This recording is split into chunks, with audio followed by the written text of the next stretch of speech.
And welcome to this webinar, the H&S Legal Lowdown, today's changes, tomorrow's challenges.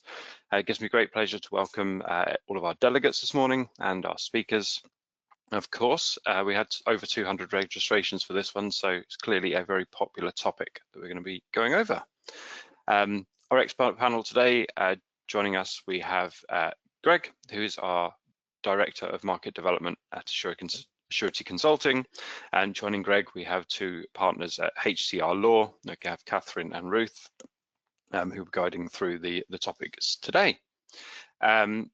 If you have any questions on any of the topics which we will be discussing today, please do ask them via the control panel, and we will get to those a little bit later. And if you'd like to specifically direct your question, if you can include the presenter's name, that'd be really helpful. Sorry, I'm looking over here because I have the slides up on my screen over here. If you have any issues, sound tends to be the most common one. Either try reconnecting or connecting from a different device. That usually fixes the issues. We do have a short feedback form at the end, of course, which is really valuable. We do read all the replies, and it helps guide what we do in the future. And we'll send out a copy of the slides and a link to the recording after the session. That's enough from me, so I'll hand you over and over to Greg. Thank you. Thank you very much indeed, Adam. Good morning, everybody, and I hope you are well, and thank you for joining us. We have a legal lowdown on some health and safety related issues. So delighted to have Kathryn and Ruth from HR Law with us today. Kathryn will be somebody familiar to those people who have attended our webinars or seminars in the past. I was working this out just before we started. I think it's 20 years coming up that I've known Kathryn now. Ruth slightly shorter, but no less valuable in terms of the insights we're going to have delivered to us today. So if my slides will move over, really setting the scene, or if they move over too far, that'll go back. Fantastic. With regards to setting the scene, two quotes came to my mind for where we are currently today and where we might be tomorrow. And the first one is the one on the right there from Alphonse Carr. You'll be pleased to know I'm not going to do the French translation, but effectively the more things change, the more they stay the same, which will be familiar to some people, and no doubt may be where you're sat currently with regards to your broader health, safety, well-being and environmental management currently. Actually, not a lot has changed, not a lot is going to change, it's going to affect me. Having said that, on the other side we have Heraclitus, who I'm not going to do the Latin either, you'll be pleased to know, who came out with a comment that the only constant is change. There's a number of versions of this. Nothing endures but change, and there is nothing permanent except change. All effect driving at the same thing, which is we're in a constant state of flux and we need to adapt to it. So which of these is the overriding aspect of where we stand? Perhaps one view might be this. So for those familiar with managing for health and safety, HSG 65 in its new incantation is the black and white version. This is the color version from Leading Health and Safety at Work, the plan, do, check, act paradigm. But with the if that's our nucleus, the electrons running round it from a health and safety perspective talk about elements such as policy, such as risk assessment. They look at how organized, what planning and arrangements we have in place, and then measuring and reviewing performance. Do you know what? The more things change, the more they stay the same. And this Leading Health and Safety has been around, I think, as well for the best part of 20 years. So in actual fact, things change quite little. But then on the other hand, we see this over increasing years and post-pandemic. Last year there was a study done, and that identified that health and safety ranked as the biggest risk and priority for global business leaders in 2024. That has been a change because it replaced cybersecurity as the #1 priority. That was last year. Where are we this year? Similar results. Health and safety risks now a top priority for 80% of directors and officers. So perhaps that is one of those constant changes. You know, are we in a position now where from a health and safety and welfare and well-being management, that the door is firmly open, and we just need to push it a little bit more to make sure that we've got in place what we need to have in place to successfully manage our health and safety. So two slightly distinct views there on where we are. And if I can move over, so topics of conversation, these were really garnered from, sorry, I'm having a problem with my slides today. Is it going to change back? Let's hope so. I've only got one more to do. Don't let me down on the last one. Ah, here we go. Is it going to go over again? No, it's going to stay where it is. Thank goodness for that. What we have is 8 topics, as I said, garnered from really recent feedback we've had, either when out talking to customers or as a response to seminars, webinars, surveys, as to topics that seem to be affecting or are affecting people currently, from not just an operational perspective, but also a legal perspective in terms of how we're looking at these. So as I said, I'm delighted to have Kathryn and Ruth with me today to consider some of these topics and where we're standing. Any particular view on the first topic we'd like to handle? Let's go with fire. Okay, thank you, Kathryn. I just thought that, it's the top left-hand one. It's top left. Well, we'll work our way around in some way. And I like this approach because we're doing a sort of fireside chat, so it's much more interactive, and we'll butt in and hopefully not talk over each other. So excellent. So with regards to fire, probably one of those areas where I think Heraclitus has it more right than Alphonse Carr, particularly over recent years. We're very, very familiar of the events from 2017, and indeed what has changed and continues to change from them. But where do we stand with not just the Fire Safety and Building Safety Act, but some of the nuance in around the Regulatory Reform Fire Safety Order? I know not applicable to many people on the webinar, but applicable to possibly other organisations within your buildings, with the changes last year with regards to the risk assessment, where it's the document in full, and it's now no longer written down for just if you're 5 or more people. You need to have one regardless of the size of your business. So there are going to be a lot of organisations, a lot of small businesses who are unaware of this, because it doesn't seem to have been that well publicised, in my opinion. No, it hasn't been very well publicised, but equally, some of the documents that we're seeing, which are meant to be a fire risk assessment, are woeful. And a plea from our perspective when we're trying to defend people who've been challenged by fire officers is, please don't go and buy a fire risk assessment from someone online at £95. It does need to be bespoke for your building, and you need to talk to consultants like yourself, Greg, and your teams to have something that is fit for purpose. And it's one of those scenarios of people are badly let down if they're not taking the right advice, and they then become unstuck. And you cannot challenge the fire officer if you've only got a £95 risk assessment that doesn't actually notice that you've got sleeping accommodation off a bedroom or something like that. Whereas the likes of the Beechmere Retirement Village prosecution, all 6 defendants walked away and were acquitted because they had really good documents and they were able to show what they had done. And they were, admittedly, it took an awful long time to be in a position of strength, but they were able to bat back with the fire officer, because ultimately fire officers are giving you factual information. He's not giving you expert information, whereas the person that you're trying to advise you, if you're an individual or a business, you're hopefully buying expert information that can help you. Ruth, you had an interesting query not so long ago about whether a building was actually 18 meters tall or not, didn't you? Well, yes, that was actually a building that was 11 meters, and the surveyor had measured it from basically the wrong point. So to get to 11 meters, the regulations now issued under the Building Safety Act, there are further regulations about measuring tall buildings. There aren't actually regulations about measuring relevant buildings, which is those over 11 meters. But the ones for tall buildings, they're very specific. You have to measure from the very lowest ground point, and then if there's a sort of a jagged edge at the top, you have to sort of shunt it along and measure it that way. And the surveyor had just got that wrong, so we had to go out and resurvey.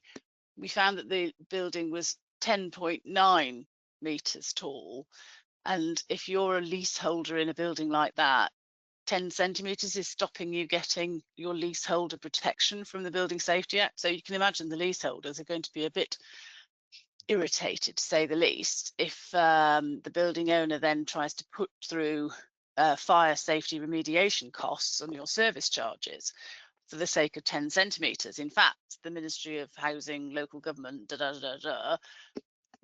are willing to help out those leaseholders. But it became a little bit of a sort of having to go back to the very basics. The surveyor was very uncomfortable about surveying to that specificity, and in fact withdrew and said, I'm not prepared to be an expert on this. Well, actually, we just need a proper survey.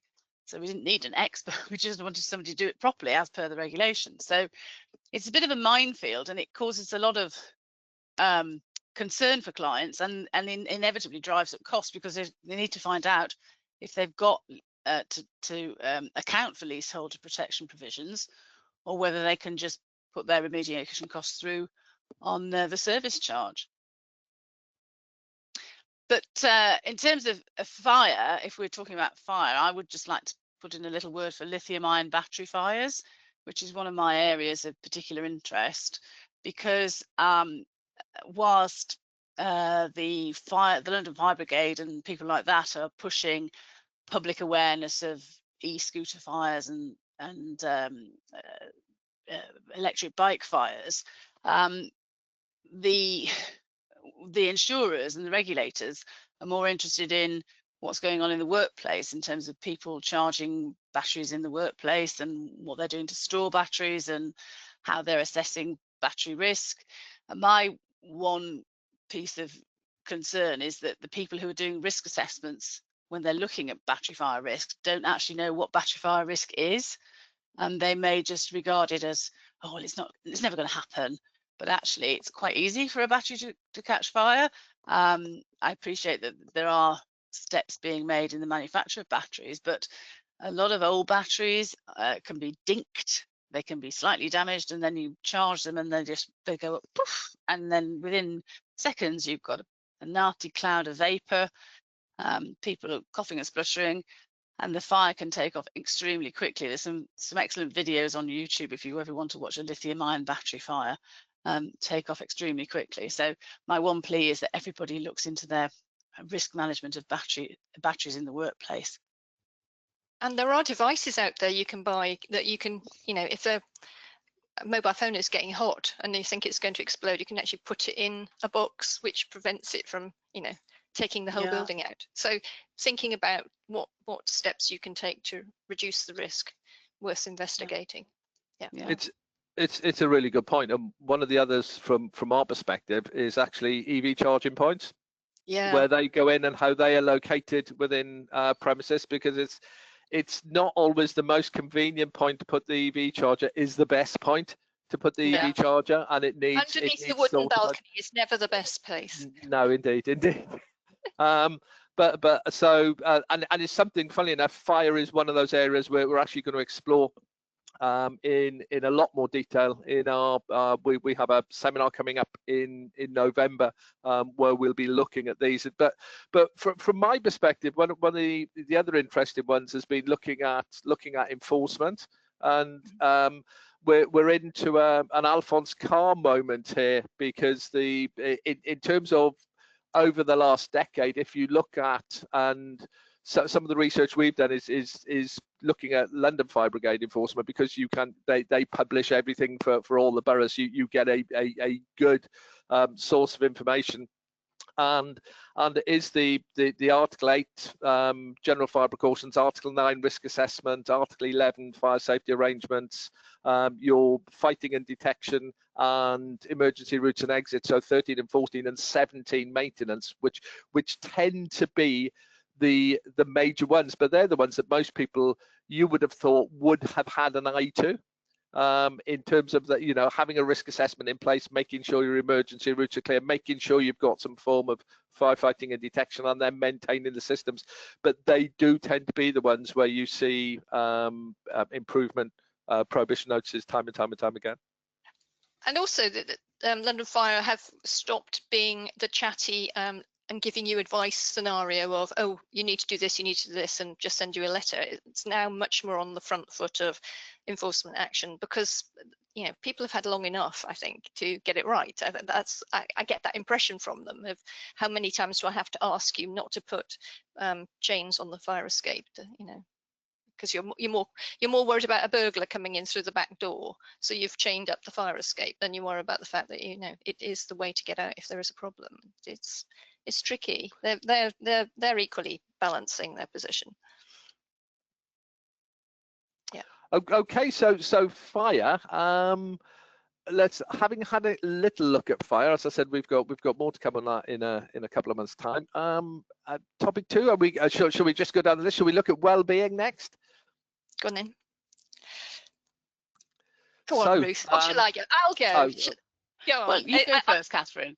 So no doubt everybody has seen on the web that universities had a bit of a problem with well-being and stress at work, and this university has done a survey of its staff, or rather the union did, and they identified 17,000 stress-related absences between 2020 and 2024, which is an enormous amount of absence, with no evidence of a stress risk assessment. And a lovely health and safety inspector has kindly written to the university, and that letter is on the web, which says, I do not consider that your reply provides sufficient assurance that work-related stress is being suitably managed by the university.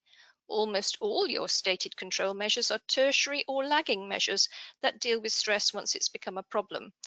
And that's because they were talking about, you know, we've got various systems in place, and we have occupational health, and we offer a employee assistance program, but all of those require the individual to actually be suffering stress, rather than, so that's, if you remember your hierarchy of safety, you know, your first thing you should be doing is eliminating the issue. So you're physically removing the hazard. Your next approach should be substitution or engineering controls, and, you know, very lowest part would be, in this scenario, you know, mental health first aiders and employee assistance programs. So in my view, don't waste your money on that. Go and do proper stress risk assessments and talk to the individuals who are coming back and getting concerned, because there are things you can be doing. And so you have, you know, a reintroduction to work process as well. You might have a need to change managers because they feel they're being bullied, or they're not being heard, or there are all sorts of things you can do that don't cost you a huge amount of money, but recognizing you've got an issue with stress is really important, because now that universities are in the sights of the health and safety executive, you know, we will be seeing more action, I think. Greg, Ruth. I was going to go. Sorry, Ruth. No, after you, Greg. Yeah, I was going to say the more things change, the more they stay the same. I think we're back into Alphonse Carr territory here with regards to stress management standards. There, again, 2 decades. 2 decades seems to be a recurring theme here since they came out. And while they are management standards, there hasn't been.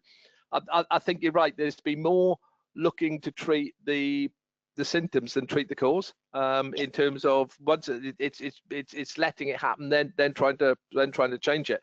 Although, again, in a post-COVID world, with regards to well, welfare has been with us since the Health and Safety at Work Act 1974. But this slight nuance in change to well-being, I think, is something else we need to recognise, and it's a broader part of what we're doing, not just from a health and safety perspective, but this dare I say, work-life balance, and making sure that we are as good as we can be. And I did pick up on this. It was a survey done recently by McKinsey, and it said younger generations especially are increasingly prioritizing wellness. So nearly 30% of Gen Z and millennials. So effectively, we're looking at a cohort from 1981 through to 2012, which is a big part of most workforces now.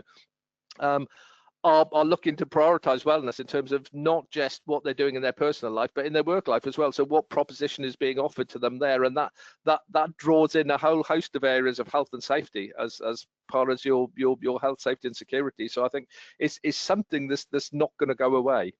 Mm.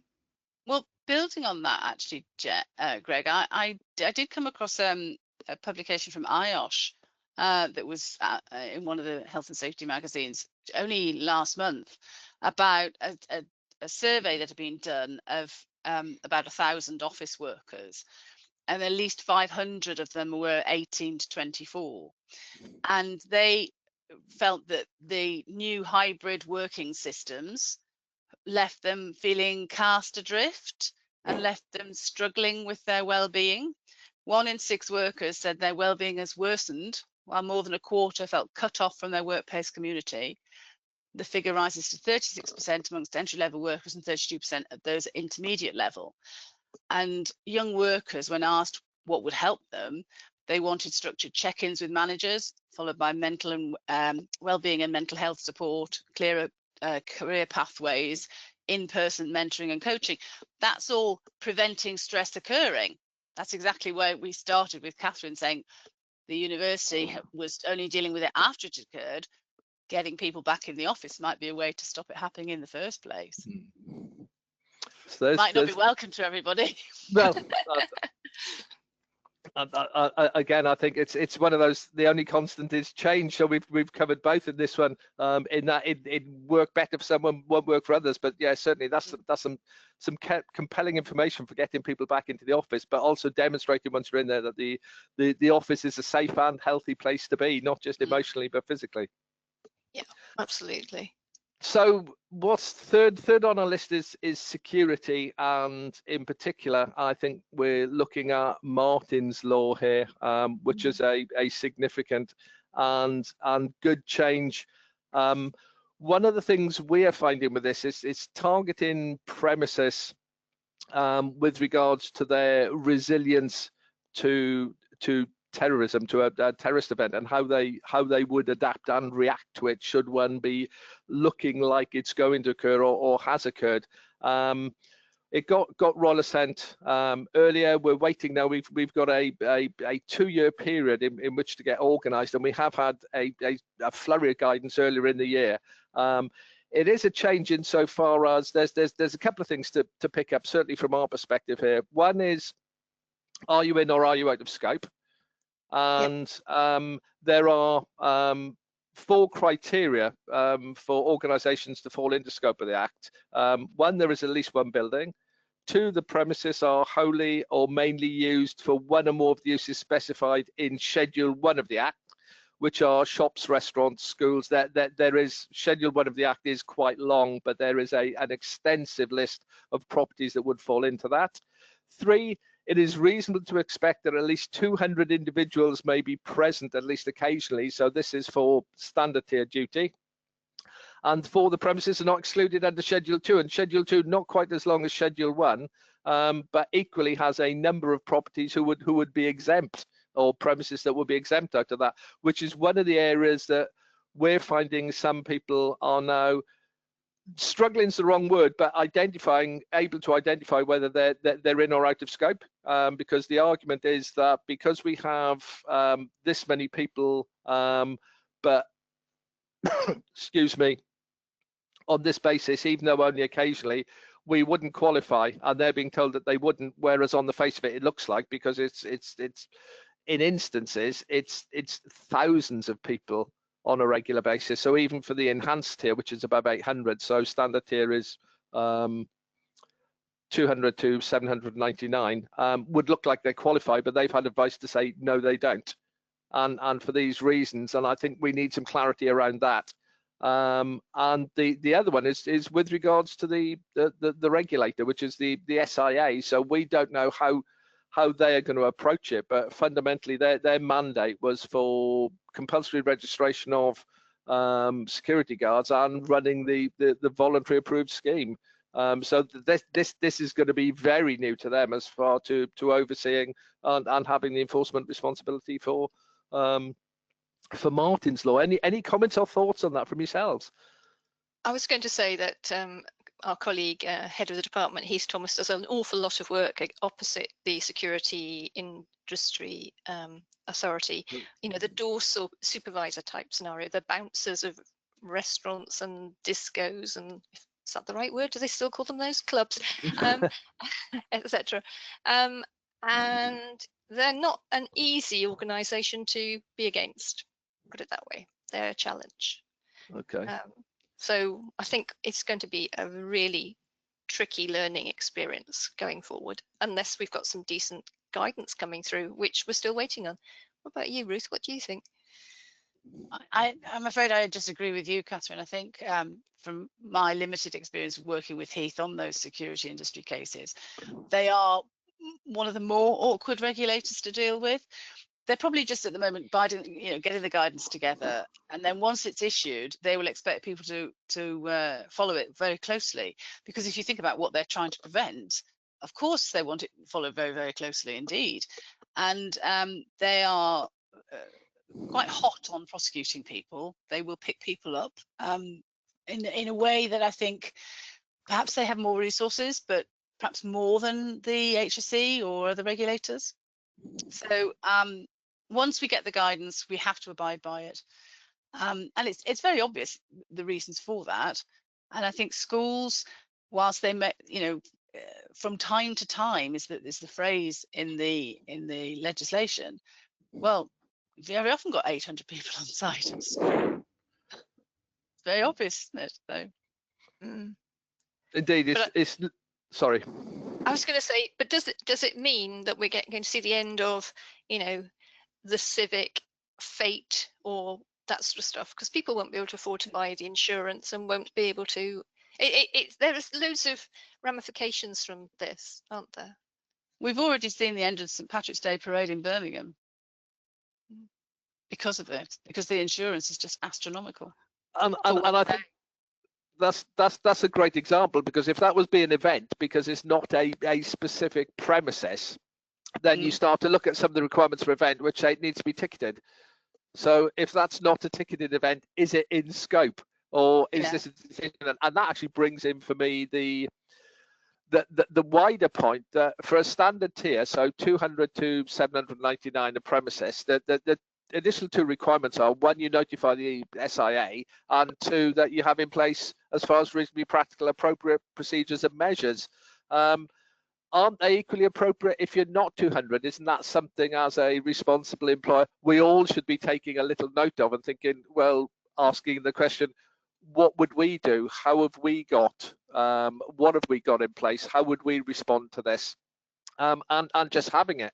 That's not saying that we don't qualify as a building in scope, therefore we don't need to do anything, but just having mind to it anyway. I mean, again, correct me if I'm wrong, and I'm sure either or both of you will. With regards to the overarching principles of the preventive view, is making you a less easy target than potentially somebody else, was how it was all predicated on, in making sure that you had resilience.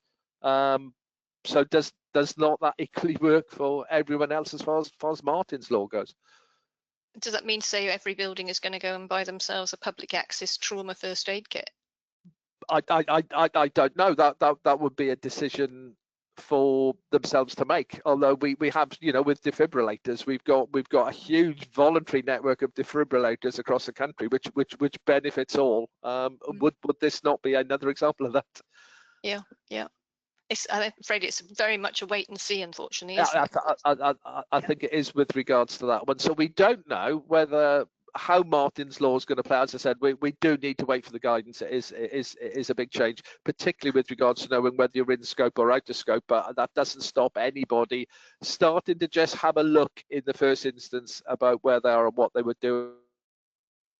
And I would argue that that would benefit everybody, in my opinion. And it is a matter of waiting and seeing. So we don't know whether Mr. Carr or Mr. Heraclitus is right in this particular situation.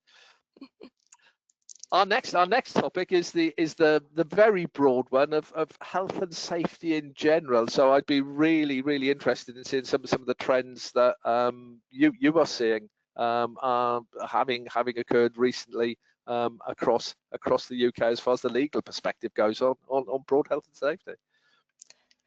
Well, my issue, as in my favourite issue, is I think we're on the cusp of having lots of carpal tunnel and tennis elbow, hand-arm issues, lower upper limb disorder, because of the way we use our laptops. The number of times I've walked into a building and seen fantastic kit laid out by the IT team with 2 screens, a separate keyboard, separate mouse, and everybody's sitting there hunched up over this tiny little micro laptop that they've got, because it weighs hardly anything and it's lovely and shiny in this fantastic, aluminium cover, etc.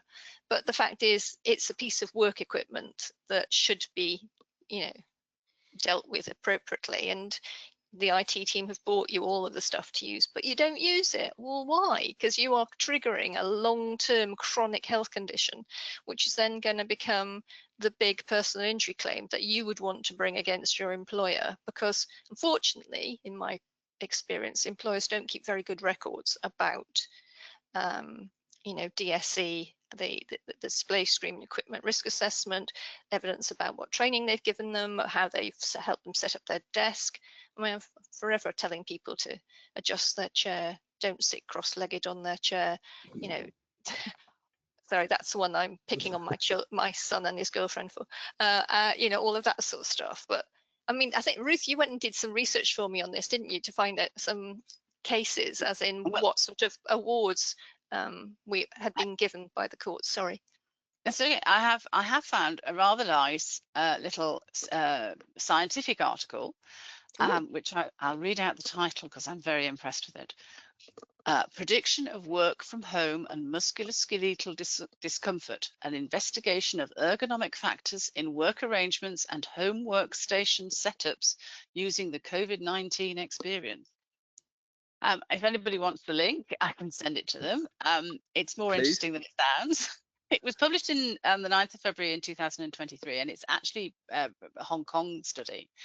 It was basically finding that 61% of home workers during COVID reported musculoskeletal disorders whilst working from home.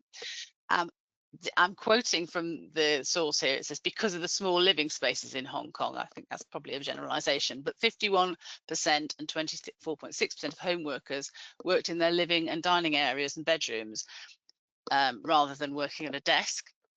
And basically said use of laptop monitor posed 2 to 3 times higher risk of suffering from neck and upper limb disorders. So this kind of study can be waved in front of anybody who says, I don't need to use a laptop, I don't need to use a desk, I don't need to, I'm quite happy with my laptop. Say, well, no, we've actually got solid scientific evidence that this is going to hurt your back. So stop it now. Do and work properly. Sit at your desk, and especially making sure that people are doing this from home. Now, obviously, when work-related upper limb disorders develop, claims are made against employers, and employers claim on their insurance. And so the kind of figures that we're seeing that are paid out for work-related upper limb disorder claims are quite high these days. They range. We all know about the guidelines for the courts on what kind of figures to pay out for different injuries. So basically, if you've got a work-related upper limb disorder that lasts a few weeks, then you get about £3,000, and it can on the JC guidelines it goes up to strictly 28,220 for continuing bilateral disability with surgery and loss of employment. So that's the tenosynovitis and carpal tunnel syndrome and golfer's elbow and tennis elbow and that sort of thing. So if you've got a really bad version of that, you can get, according to the JCE guidelines, £28,220. But there was actually a case in June this year of somebody who had hand-arm vibration syndrome and got £30,000 for that particular injury, and then an extra award for future care and assistance. So those guidelines have already been breached. There's not many claims that go to court because the law is pretty settled on work-related upper limb disorders. You've got to risk assess it. You've got to make sure people are doing it. You've got to check, follow the display screen regulations. If employers are not doing that, they're in breach. It's a slam dunk claim against your employer by an employee against their employers. But the one or two cases that have gone to court, they've got significantly higher awards now, possibly because the court is expressing frustration that this kind of stuff has been around for 25 years and people are still not getting it right. The other one I found was actually an employment tribunal decision on a discrimination claim, where somebody who had an existing disability claimed that their disability had been aggravated because of a failure to introduce voice recognition technology. So this is not using equipment at all, but being able to use dictation screen so that she wouldn't have to use a mouse.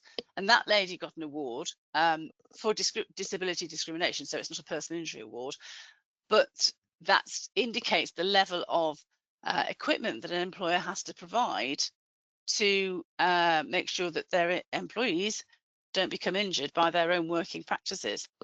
But going back to the start, the one thing you can say to your employees is do this properly, follow the rules we give you, set up the rules, please follow them, because you will be injured, and here's a nice study that you can wave in their faces to make sure that they do take it seriously. Mind you, of course, I'm sitting here with a sit-stand desk and a step machine to try and keep myself going. Sedentary lifestyle being the new smoking. I don't think that's necessarily required. No, indeed. And I think it's all about time. And that's the other thing, is about breaks, isn't it? There's, I've been a hybrid worker for 30 years. I just didn't know it was called that. But that means, I spend time sat in cafes and restaurants, and well, I'm at home at the moment, but it's not spending hours and hours and hours. 35-40 minutes to do something, then get up and move is not going to cause a problem. It's those people that could be there for 6, 8, 10 hours on their kitchen table or on their sit-stand desk with their step machine. Is not it. But this for me is quite interesting, because if we bring in what Kathryn was saying about well-being, and then also looking at particularly MSDs, we're seeing much more this slide towards health, which is something that's been said. There's been an inequity between safety and health for a long period of time. Are we seeing that balance redressed? And I think particularly with what you both highlighted there on MSDs, is that they're less visible. Well, a lot of them are less visible because they're civil, they're not legal, therefore nobody ever sees what's going on. And so are we seeing an increase in the number of cases going through anecdotally? Well, there's certainly no enforcement action taken by environmental health officers or or health and safety executive, but there needs to be a conversation between HR and the safety team to actually see what's going on. I think we're missing a trick here, because many of these issues were raised with the HR department. The lady with wanting the automatic dictation equipment, what didn't go through safety, she went direct to HR. What if there needs to be a joined up approach? You can capture it, you can get rid of the issue, reduce the hazard. I just think this should be a wider conversation. Oh, excellent. No, I think that is definitely one that well, it's another post-COVID thing, isn't it? Who knew that IT, facilities and HR could work so well together? And it's another one where we should be able to exploit that relationship further. Yeah, and not necessarily buy a piece of equipment because it's shiny and pretty and small. Well, funnily enough, on Ruth's comment with regards to bringing the Equality Act in now, disability discrimination part of that as a protected characteristic, and one of the ones that we see when doing, again, a lot of assessments is things like induction loops, where they've got permanent and portable ones, but nobody knows how to use them. So they bought the kit, but actually nobody knows how to use it, which is in many instances probably worse than not having it in the first place. Exactly.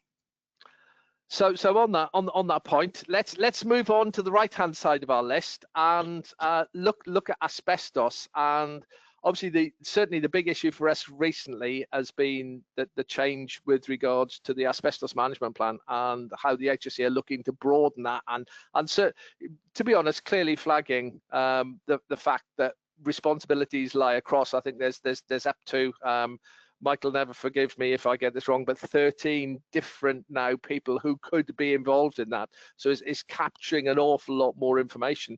But is one of those ones, asbestos as a subject, where we're still seeing a lot of concern, probably echoed by the HSE. You know, the HSE this year have run two quite strong campaigns, one in schools and now one on local authorities, where they're actually going in there asking, what are you doing? And you know, it's the honeymoon period for the new asbestos management plan information has been relatively short, because they're saying, well, this is now in place. Where is your information? I think for so long everybody got fixated by, oh, I've got an asbestos register. Yeah. And they thought it was job done. And you know, they now need to move that step further forward, because certainly there was that prosecution in Bristol earlier on this year. Was it June this year at Holy Family Catholic School, where a contractor was literally using a circular saw on asbestos containing materials and spraying the hall where the children were having, you know, lessons and etc. for 2 days before anybody recognized there was a problem. And admittedly, you know, those children are now the worry, or the families of those children are now the worried, well, are those children going to develop anything? We won't know for another 30 years or so. And the fine, unfortunately, was against the individual who was the person using the circular saw, and so he only got fined £1,800 because it's on the basis of what money he had, you know. But even so, it's just an eye-opener as to how are we managing what's going on at the moment with asbestos. And the other one I noticed was where someone had been authorised to go and take the roof off a series of garages which had corrugated asbestos roofing, cement roofing, and he again just went and did it and dumped the material in a local wheelie bins belonging to the domestic residents, covering the contents of the garage in asbestos fibres, etc.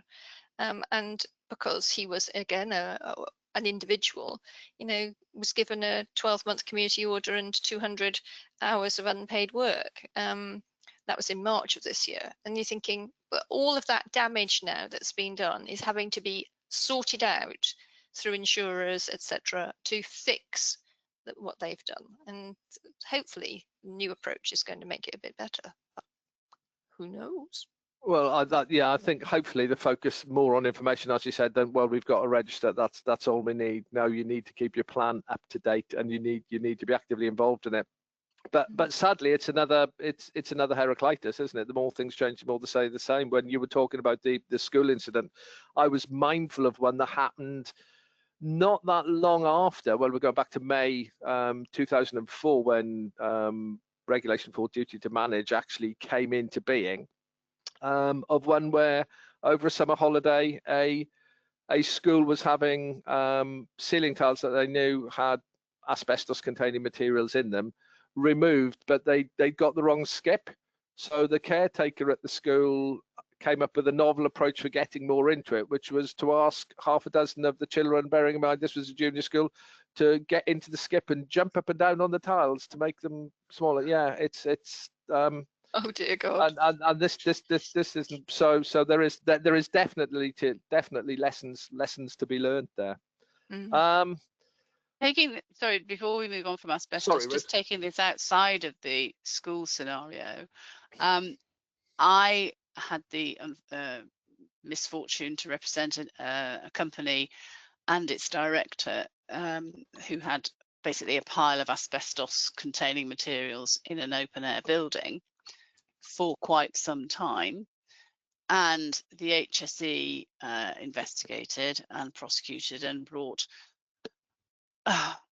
over a dozen charges. Can't quite remember now off the top of my head, but it was certainly more than 12 charges. And the gentleman, director himself, got a suspended prison sentence because of his failure to manage asbestos. So any school with a caretaker jumping up and down on asbestos containing materials in a skip and asking school children to do it should be very concerned indeed. Yeah. No, anyway, that's the voice of doom over. Yeah.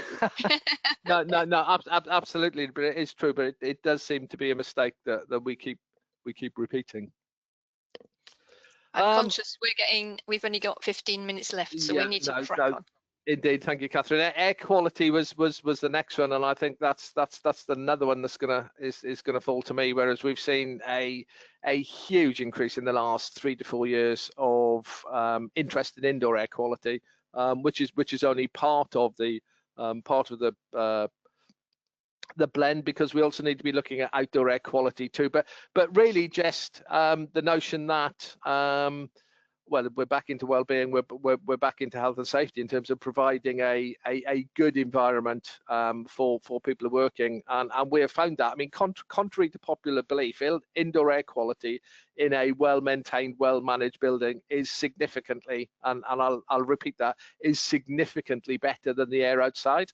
So but it also again needs to be managed, and one of the more pressing elements more recently has been the environmental imperative versus the health and safety imperative, or the air quality imperative of how often or how long do we run our systems, particularly with hybrid as well, where it's a matter of looking at the makeup of the premises to identify which is best. You know, if you have lower occupancy rates on a Monday and very low occupancy rates on a Friday, most buildings are quite intelligent. Adjust your ventilation rates accordingly. You know, this is the blend of fresh air and makeup, and potentially recirculated air, whether it's primary or tertiary, and look at managing that accordingly. You know, invest, get some good stats on what your air quality is like. It can be done, but just as an adjunct to that, and one of the other pressures we will be seeing with regards to more broadly air quality was the World Meteorological Organization has just sent out literally the beginning of the month air quality tracking maps for last year, and saying that in parts of the world, air quality, they're using PM 2.5, so they're using a dust levels as one of the indicators, that there's been huge increases in certain areas, and they were targeted around Brazil, Ecuador, Chile, that area, Canada, Siberia, and parts of Central Africa, where they saw big increases, most of which they were attributing to wildfires, which was quite interesting, because we'd also had a number of wildfires in Greece and Spain, in Europe, but this same study was identifying that parts of China and Europe had actually seen an improvement. So whether that'll change, whether there's a knock-on year on year, this is something that will come into the press more, or come into the public consciousness, however it may be, through social media, and therefore people will start asking the questions. Who knows? But my comment on that is what information have you got on your buildings with regards to air quality, and how you're going to manage them? I think there'll be very little, correct me if I'm wrong, in the way of case law or anything on actually air quality. No, the only thing I've managed to find is stuff about local exhaust ventilation systems, right. You know, so places such as, you know, colleges or schools who are offering courses like woodwork or metalwork, or even in the laboratory scenario where the fume cupboards are not being kept in the right condition, or you've not applied for the right licenses. So, you know, recent prosecution on wood dust, £40,000 fine, weld fume, £10,000 fine, the laboratory not being registered and not maintaining its equipment properly, £50,000 fine. So, you know, they're big figures for something that could be easily managed. No, absolutely. And a nice other point is not forgetting the specialist environments as well, particularly with LEV. No, thank you for that. Legionella. Come on now, next on our list is there's how... some fantastic stats coming out of Scotland at the moment as to the number of instances of cases of Legionella they've identified. 57 cases last year, and yet they can't find any sources. What's going on then? Yeah. I think we know. who knows? Yeah, there might be an answer to that in part, but it is an interesting one more broadly with the UK as well. If you look at England and Wales, we are seeing increasing numbers of Legionnaire's disease cases, or reported Legionnaire's disease cases. 603, I think, in 2023. We haven't got the 24 stats yet. They usually run sometime behind, but in comparison to that, our case fatality rate, so when it goes as badly wrong as it can do, the United Nations have a mortality rate of about 12%. We're seeing an accrued fatality rate in the UK of about 3%, which is 3% too many, but in comparison is showing that at least from that area, once it's identified, we've got good intervention, but it's once more stopping it happening in the first place. And there's been two reports, one out of the CDC in America and one out of Europe, both expressing concern about the increase in cases of Legionnaire's disease we are seeing worldwide. And just to put a little bit more information on that, there's been three quite recently. One in Sydney that people may be aware of. There's one that's just coming to an end in Harlem in New York, and the other one was in London. Some people were pointing this out as being London, England. It actually wasn't. It was London, Ontario. But yes, I think 64 cases, 2 deaths in that. If that had been London, England, I think we would have known an awful lot more about it. But those three alone that have all happened in the last 4 months account for close to 200 people infected and 12 deaths as a result of it. We haven't had, though, any reports of any big outbreak or cluster in the UK. Certainly this year, or indeed in the last year or two. So whether that is because what we've got in place is working better, or whether we are just waiting, I don't know the answer to that. No, I mean, sanctuary housing had an issue, didn't they? Prosecution last year, where for 2 months they were circulating grossly contaminated water around a sheltered housing complex, and then giving out misleading information to the residents, suggesting that tap water could be stored in sinks and boiled in kettles, but they didn't mention they should stop using the showers. And the levels were so bad that they had to evacuate the residents for several months whilst they installed a chlorination unit to fix the problem. Got fined £900,000 for that. 44 samples tested positive, and they seemed not to do a huge amount with that information. Pretty shocking, actually. Yeah, which is one of those that compounds it when you actually know. And I would say, with regards to triggering a risk assessment review and overall management review, it had gone long past that point. Yeah, completely. But that's again something we all need to be aware of. No, thank you for that.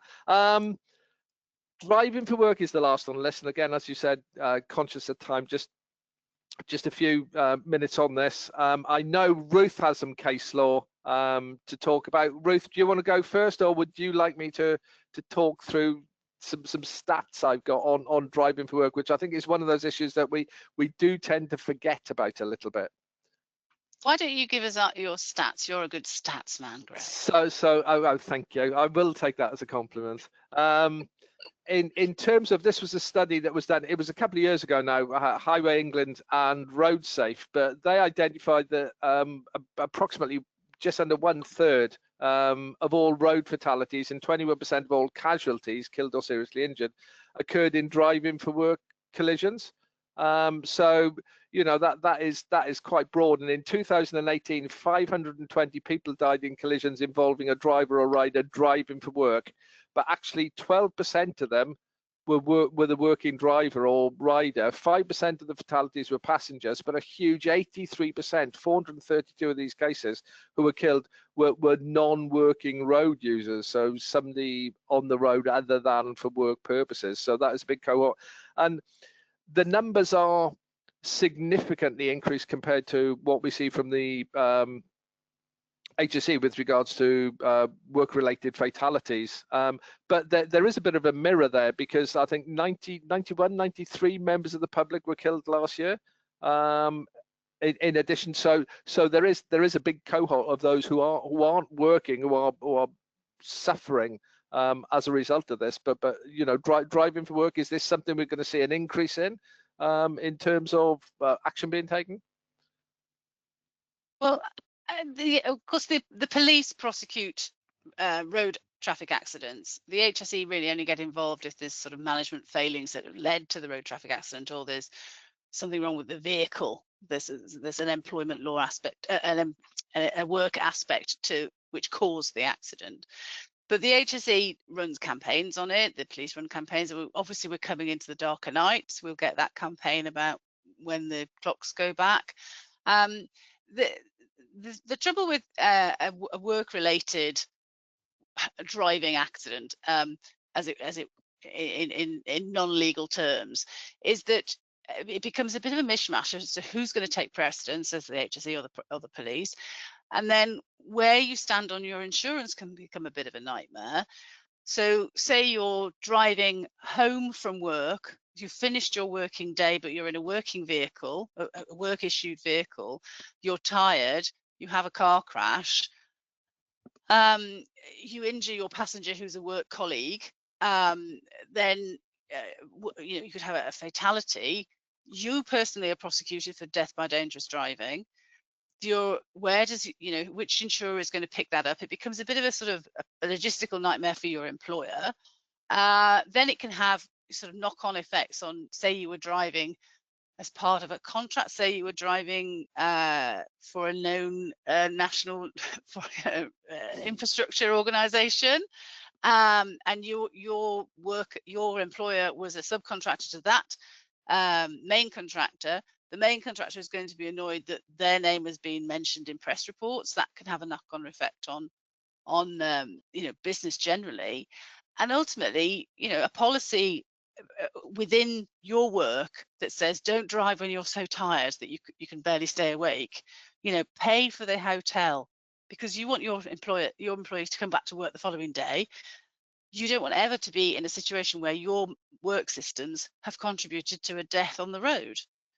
Fundamentally, you know, immediate root cause, the person driving the car. Then obviously we come back on the surrounding circumstances, and it could be that your work practices have actually contributed to that event. Sorry, Kathryn. I know you got some about Cambridge. I was say that, yeah, no, I was going to say that, you know, there's always the opportunity of corporate manslaughter if, you know, people are having a work conversation on a mobile phone, and then they're killed driving because they're having a discussion in that respect. Or equally, there's the opportunity that, you know, I'm losing my train of thought here, that the darker nights are going to be sleep deprived, therefore you're increasing the risk there. But it's a tricky one, and the HSE don't have the resources really to take action, so they tend to rely on the police to do it. And there is a code of practice issued by the College of Policing called Authorised Professional Practice Investigation of Fatal and Serious Injury Road Crashes, which relates to the Health and Safety Executive, so then the need to be joined up. But I think our position very much is have in place a road risk policy and document, and encourage people to take regular breaks, and encourage people to stay overnight and not do, as my husband did, drive to Cornwall and come back in the same day. And I think, no, very, very true, very salient. And for us, we're seeing increasingly organisations start to use telemetry on their vehicles. Sorry, excuse me. And it's used information. It's you know, an awful lot of it. Well, we've got it on the vehicles, but it's no good having it on the vehicles if you're not doing anything with what the outputs are. And I think that, you know, that could be quite important as well, because it would pick up somebody doing 600 miles in a day and maybe saying, could we have a little chat about why you did that and why didn't you book a hotel? So yeah, maybe using that a bit more. Obviously, he was very keen to get home, I imagine. I think so, yeah. Yes, yeah. Okay, brilliant. Thank you very much indeed. Recognise the time. Adam, I think we do have a couple of questions if we can pose to preferably Kathryn and Ruth, but just to answer. I think in the interest of time, because we have had quite a lot of questions come through. Okay. I think that we may be best off answering them outside of the session and either responding personally to the people that have answered them, or answer them in a more generalised format, if that works. Okay. Yeah, or both. I think there are about 20 questions. Obviously, there's some hot topics to discuss today. Fantastic. And, yeah, so. Or perhaps we can have some sort of document that's circulated to everybody with the on. That would make more sense. That sounds perfect. Which is what we'll do if everybody's happy with that. Okay, excellent. Well, just recognising the time, it is 10:30. I'd like to say very much indeed, thank you, Kathryn. Thank you, Ruth, for your expert opinions and giving us a very good lowdown on the legal perspective for where we stand currently. With regards to whether you're more Heraclitus or whether you're more Alphonse Carr, I can't answer that. I will leave you to leave that for yourselves to decide. The one thing I think for me that's come out of this is that regardless of which side of that fence you're on, having data information and therefore knowledge that you can rely on with regards to your risk assessments, processes, and broader health and safety management is never a bad thing. And it's just making sure that what you've got and what you're relying on, you can say, yes, I'm happy with that. It is verifiable. It is accurate. It is well put together, and its remit is around that area I'm specifically looking at. And I think that's definitely something that will always keep us in good stead and on the right side of people like Kathryn and Ruth. So we don't prosecute, we defend. No, we're defend. Thank you very much. Thanks everybody. Thanks very much indeed. Thanks for your time. Bye. Bye. Thank you very much. Yes, if you can just remember your feedback forms, which will pop up when you leave the session. But otherwise, thank you to Greg, Ruth, and Kathryn for their input this morning. It's been very valuable, and hope to see people at the next one. Right. Have a lovely day. Thanks all. Bye. Bye.